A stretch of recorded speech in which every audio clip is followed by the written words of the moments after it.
Revelation 805. From the 11th of March 1939. New creations. Change of form. Shell and soul substance.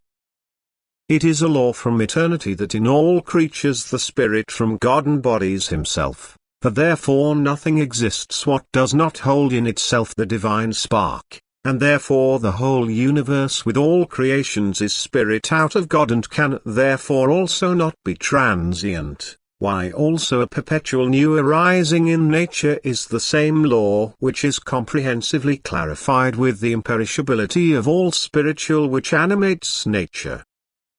Whether therefore also a perpetual change of the outer form takes place, nevertheless always the animating of this form remains, because otherwise the whole creation could not exist, but, where the Spirit out of God would not indwell a thing, this would have to cease to be.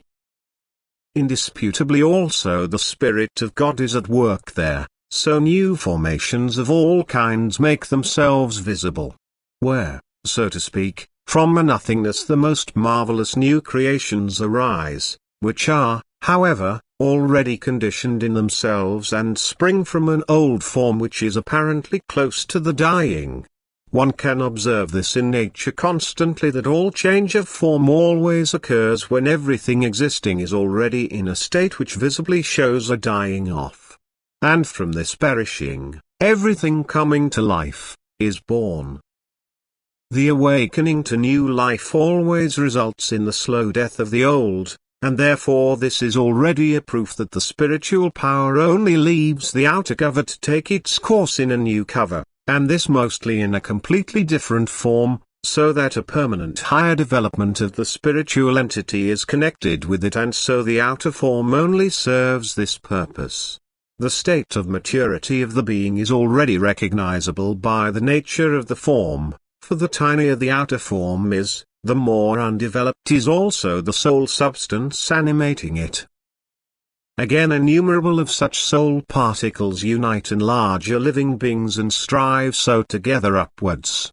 And thus it is evident how necessary for the progress of all spiritual things the ever-occurring transformation and new resurrection in nature is, and how all coming into being and passing away is and must remain a law arranged according to plan by the Creator, in order to guarantee precisely the higher development of all spiritual entities and at the same time to allow the work of creation to exist and to be constantly revived. Amen.